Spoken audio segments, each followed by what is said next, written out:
Hello, everybody. My name is Stephen Lord, and I'm the Vice Chair of the 1745 Association.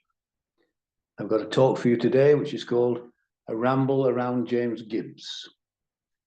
I decided to call this talk A Ramble Around James Gibbs because although it will be centered on Gibbs, it will go off on a variety of tangents towards other but connected matters.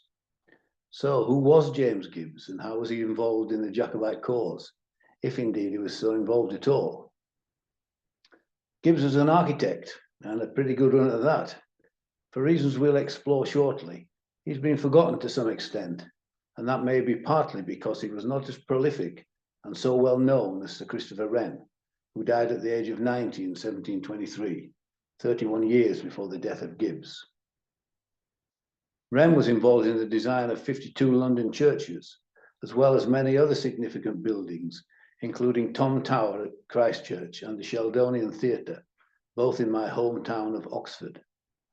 But his crowning glory was St. Paul's Cathedral. Another significant architect at about the same time was John Vanbrugh, who died in 1726 and designed Blenheim Palace, also in Oxfordshire, and Castle Howard in North Yorkshire. Finally, I'll mention Nicholas Hawksmoor, who died 10 years later in 1736. He designed All Souls and Queen's Colleges in Oxford, as well as several notable churches in London, including the West Towers of Westminster Abbey. Although the architects I have mentioned are usually solely credited with the buildings most associated with their name, they all collaborated with one another at the same time. For example, all three I have mentioned were involved in the design of St. Paul's. And although Vanbrugh was the main architect at Blenheim, Nicholas Hawksmoor designed an important gate, the Woodstock Arch, as well as the Long Room, now used as a library, which also houses a magnificent statue of Queen Anne, who financed the building. These architects were all involved in a design style now known as English Baroque, a style of English architecture that developed from the Baroque architecture of continental Europe between the Great Fire of London in 1666 and the Georgian era, when the flamboyant and dramatic qualities of Baroque art were gradually abandoned in favor of purer neoclassical forms espoused by the proponents of Palladianism. Palladianism emerged in England in the early 17th century, led by Inigo Jones, whose Queen's House at Greenwich has been described as the first English Palladian building. You can see the simplicity of the symmetrical design, which is characteristic of Palladian architecture. The style lasted until the end of the Cromwellian period, when, after the Stuart Restoration, the architectural landscape was gradually dominated by the more flamboyant English Baroque.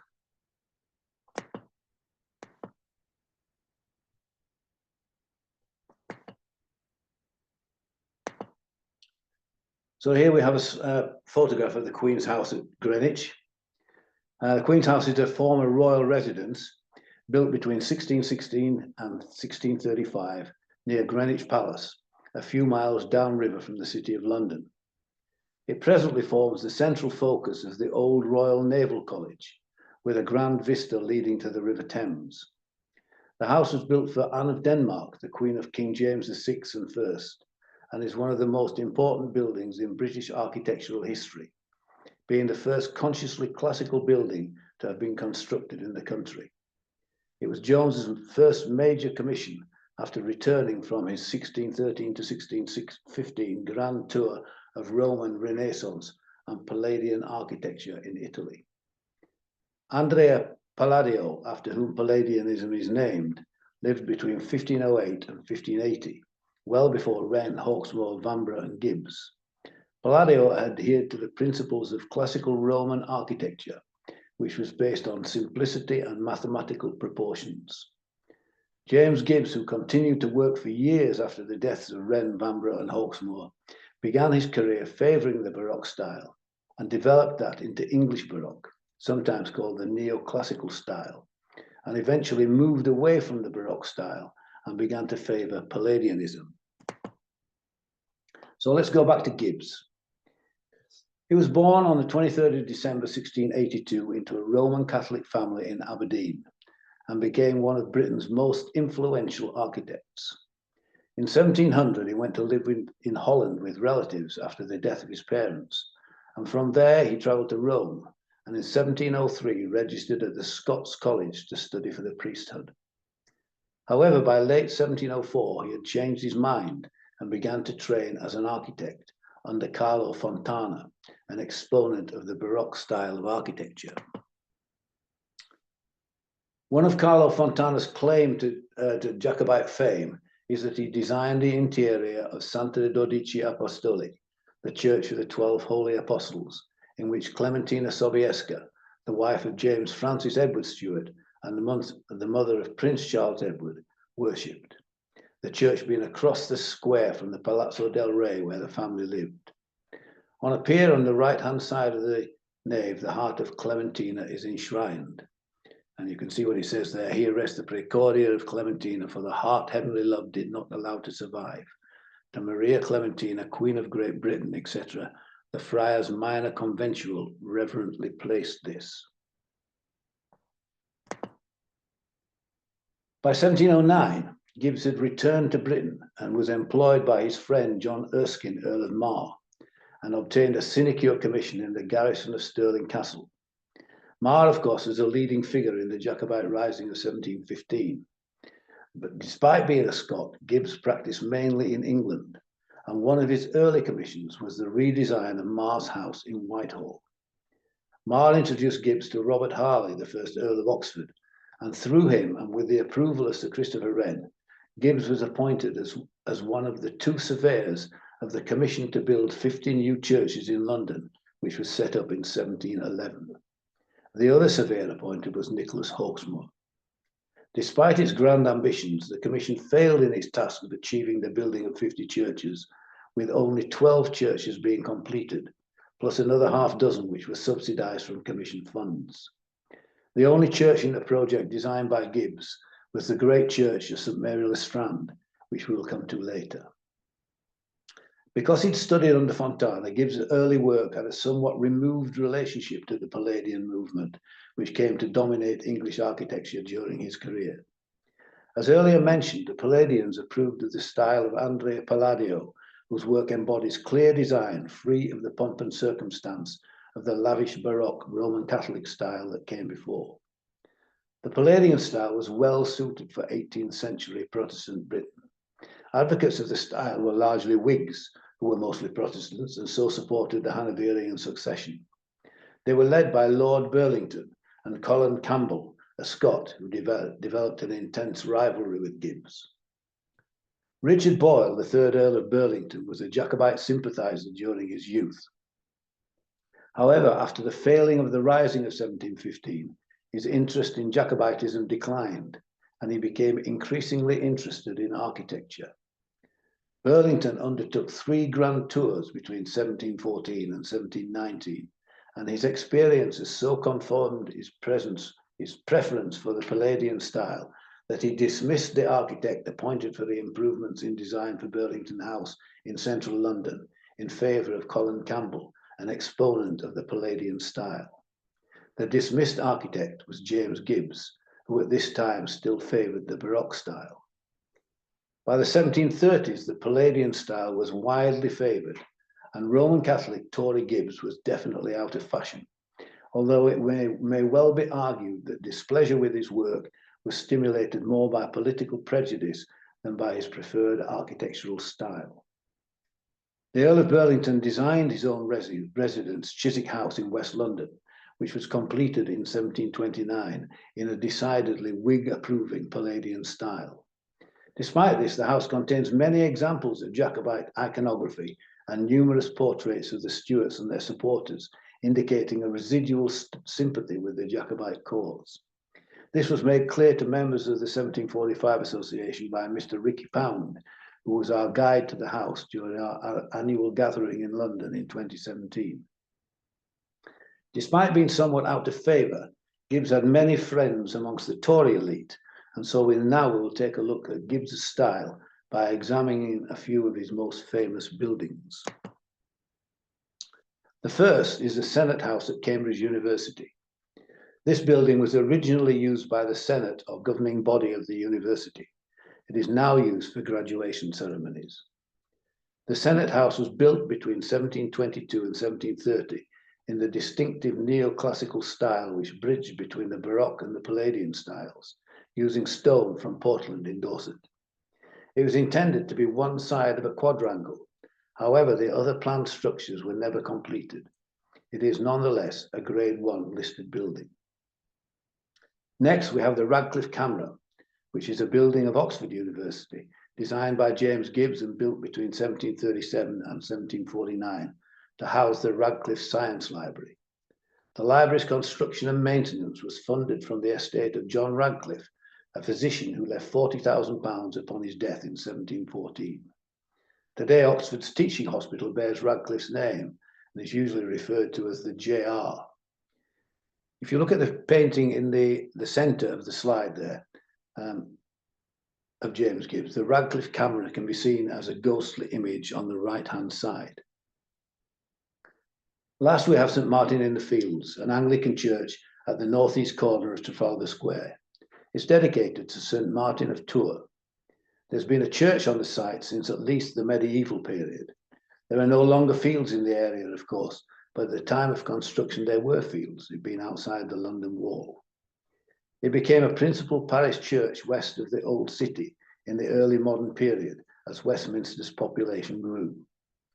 When its old structure was found to be near failure, the present building was constructed in a neoclassical design by Gibbs. His first suggestion was for a church with a circular nave and domed ceiling, but the commissioners considered this scheme too expensive. Gibbs then produced a simpler plan, which they accepted. The foundation stone was laid on 19th of March 1722, and the last stone of the spire was placed into position in December 1724. The total cost was £33,661, including the architect's fees. Now we come to another site of Jacobite interest, the Cathedral Church of All Saints, Derby, better known as Derby Cathedral. By the early 18th century, this church was in need of serious repair. The original 1530s tower was retained, and the rest of the church was rebuilt to a neoclassical design by James Gibbs. In his Book of Architecture, Gibbs wrote, "It is the more beautiful for having no galleries, which as well as pews clog up and spoil the inside of churches. The plainness of this building makes it less expensive and renders it more suitable to the old steeple." To offset the rather austere interior, Gibbs introduced a wrought iron chancel screen extending across the entire width of the church, which was manufactured by a local ironsmith and gate maker, Robert Bakewell, but not completed until 5 years after the new church was opened. The first sermon was preached in the new church on the 25th of November, 1725. The cathedral contains a couple of interesting memorials of Stuart interest.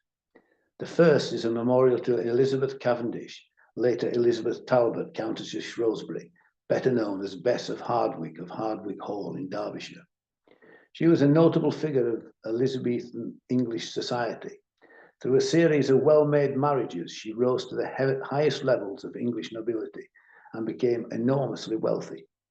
Bess was a shrewd businesswoman, increasing her assets with business interests including mines and glassmaking workshops. She was married 4 times, and her last husband was George Talbot, 6th Earl of Shrewsbury, sometime keeper to the captive Mary Queen of Scots. Queen Elizabeth I had decreed that Mary should be treated as a queen during her captivity, and much of the enormous expense of maintaining her entourage fell on the purse of Shrewsbury and Bess. And then we have a tablet here, AD 1745. This tablet commemorates the reading of prayers in this church by the chaplains of the army of Prince Charles between the 4th and 6th of December 1745, when, in the words of Lord George Murray, many of our officers and people took the sacrament. The chaplains prayed for King James, Charles, Prince of Wales and Regent, and Henry, Duke of York. Earlier, I indicated that we'd take a look at the Church of St Mary le Strand, designed by Gibbs and built at a cost of some £16,000. It was the first of the 12 new churches to begin construction in London under the commission for building 50 new churches. This commission was an organisation set up by Act of Parliament in England in 1711, with the purpose of building new churches for the rapidly growing conurbation of London. It did not achieve its target of 50 churches, but those it did build became known as the Queen Anne churches. The commission was funded by a duty on coal coming into London. This tax had been in existence since 1670 and first levied to pay for the rebuilding of St Paul's Cathedral and city churches destroyed in the Great Fire of London. Construction of St Mary le Strand began in February 1714, but the church was not consecrated for use until the 1st of January 1724. The architecture of St Mary le Strand proved controversial from the outset, and Gibbs expressed unhappiness at the way his plans had been altered by the commissioners. According to Gibbs, the church was originally intended to be an Italianate structure with a small campanile or bell tower over the west end and no steeple. Instead of this, the commissioners wanted a column 250 feet high, surmounted with a statue of Queen Anne, erected a short distance to the west of the church. A great quantity of stone was purchased for this purpose and brought to the spot, but the plan was abandoned on the death of the Queen in 1714. Instead, Gibbs was ordered to reuse the stone to build a steeple, which was completed in 1717. Prince Charles Edward Stuart is alleged to have renounced his Roman Catholic faith in St Mary le Strand and become an Anglican during a secret visit to London in 1750.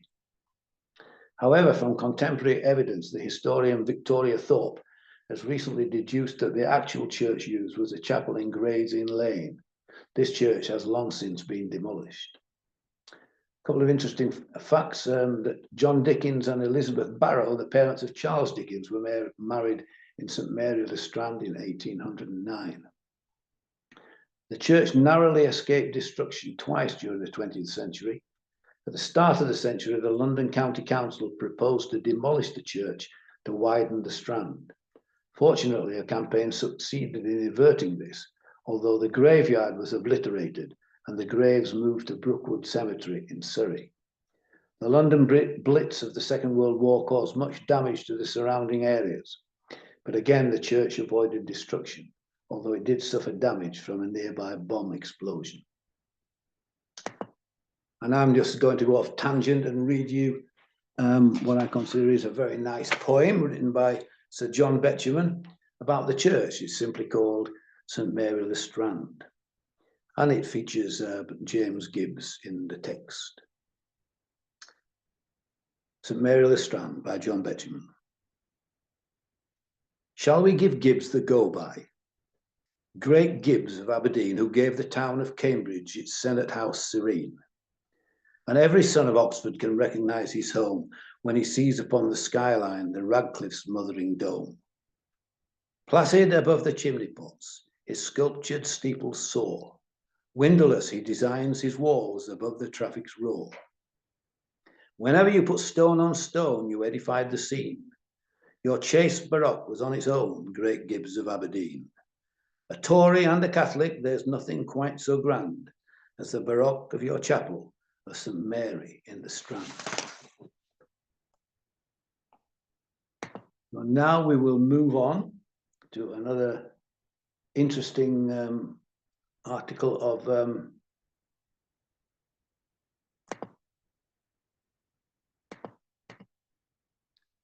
Jacobite note. Sorry about the little glitch there. And this is Temple Bar. Temple Bar is, or at least was, the only surviving gateway to the city of the original 8. The other city gates, Aldgate, Aldersgate, Bishopgate, Cripplegate, Ludgate, Moorgate, and Newgate, were all demolished by the end of the 18th century, leaving only Temple Bar. Standing where the Strand meets Fleet Street and commissioned by King Charles II and attributed to Christopher Wren, the fine arch of Portland stone was constructed between 1669 and 1672, and it has Jacobite interest in the niche on both sides at the top of the arch. In these niches stand statues of Anne of Denmark, James I, Charles I, and Charles II. Temple Bar stood at the entrance to the City of London from Westminster until 1878, when it was moved to facilitate the widening of the road. The building was bought by brewer Henry Murr and re-erected as part of his gatehouse to his estate in Hertfordshire.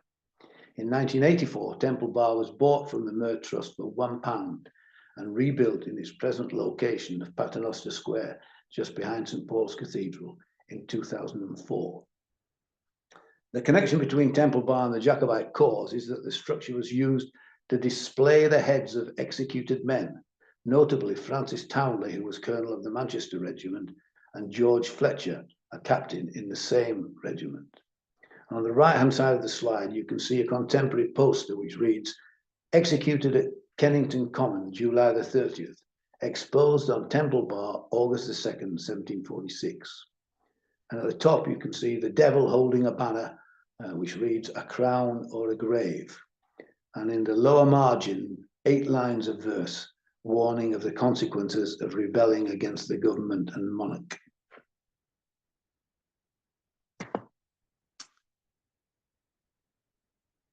After the Temple Bar was removed, a memorial was placed at the spot where it stood, and there it is. It was placed there in 1880. And one of the features on the side of the memorial is the slide at the top right there, which shows Temple Bar as it stood in the Strand before its removal. And the bottom picture there, that spike, that's situated on the southern end of London Bridge. And remarkably, heads of so-called traitors were displayed on spikes, not only on Temple Bar, but also on London Bridge. This particular spike has no plaque attached to it, nothing to say what it's there for, and it's not absolutely guaranteed that it's there as a memorial to the spikes which held the heads of traitors on London Bridge. But what is quite remarkable about it is that thousands and thousands and thousands of people pass it every day and quite possibly never even notice it. So we move on to another interesting church, sort of connected to the Jacobite cause, and this is St George's, Bloomsbury. This was another church built under the scheme to build 50 churches, and it was designed by Nicholas Hawksmoor, this church, and built between 1716 and 31. His final designs for St George's, however, were only commissioned and then adopted after earlier designs by James Gibbs and Sir John Vanbrugh were rejected by the commissioners. If you look on the right-hand side, you can see there's a statue at the top of the spire, and it's often thought to be of St George, as it's St George's Church. This is not an unreasonable assumption, but it's actually of King George I in Roman dress. And Horace Walpole, at least it's attributed to Horace Walpole, wrote this little piece of doggerel, which I shall read to you. And it reads, when Henry VIII left the Pope in the lurch, the Protestants made him head of the church, but George's good subjects, the Bloomsbury people, instead of the church, made him head of the steeple. And surrounding the bottom of the spire there, you can see fighting lions and unicorns, and these are supposed to symbolize the recent end of the first Jacobite rising. And in the very famous drawing, Gin Lane by Hogarth, you can see St George's, Bloomsbury in the background there. This church used a remote burial ground. The burial ground wasn't surrounding the church, it was some distance away. And that ground is now known as St George's Gardens. And this is the place, of course, where the 1745 Association installed a ground plaque in 2015 to commemorate the several men of the Manchester Regiment and other Jacobites who were buried there. And here we have some slide of St George's Gardens, the unveiling of the ground plaque, which was put there in 2015. And a few of the attendees there, including on the left-hand side, the eminent historian and the late, great Dr. Christopher Duffy. So we can't leave great Gibbs of Aberdeen without going back to Aberdeen and seeing what he did there. And this church here is the Kirk of St. Nicholas in Aberdeen. The building includes 2 sanctuaries under one roof, although only one is now used. Following considerable decay, the old nave collapsed in approximately 1742. A rebuilt church, now known as the West Kirk, was completed in 1755 by James Gibbs, and this is still used for regular worship. The church contains the Drum Aisle, the ancient burial place of the Irvings at Drum Castle. We count Alexander Irving at Drum among our members. And lastly, we come to James Gibbs' death. By 1743, Gibbs, who was fond of wine and food, was described as corpulent. In June 1749, Gibbs set out for the spa town of Aix-la-Chapelle for treatment. He long suffered from kidney stones and had lost weight and was in pain. He remained until September, when he returned to London. Gibbs never married and died in his London home in Wimpole Street, Marylebone, on the 5th of August, 1754. He was buried in St. Marylebone Parish Church, and a modest wall tablet was erected with this inscription. Underneath lie the remains of James Gibbs, Esquire, whose skill in architecture appears by his printed works as well as the buildings directed by him. Among other legacies and charities, he left £100 towards enlarging this church. He died August the 5th, 1754, aged 71. In his will made on the 9th of May, 1754, Gibbs left £1,000, his plate and 3 houses in Marylebone to Lord Erskine in gratitude for favours from his father, the late Earl of Mar. The trustees of Radcliffe Camera were given all my printed books, books of architecture, books of prints and drawings, books of maps, and a pair of globes with leather covers to be placed in the library of which I was architect. And that, ladies and gentlemen, is that. So I hope you enjoyed it. I hope you found it interesting, and that you will tune in again to the next talk that we post on YouTube. Thanks very much, and goodbye.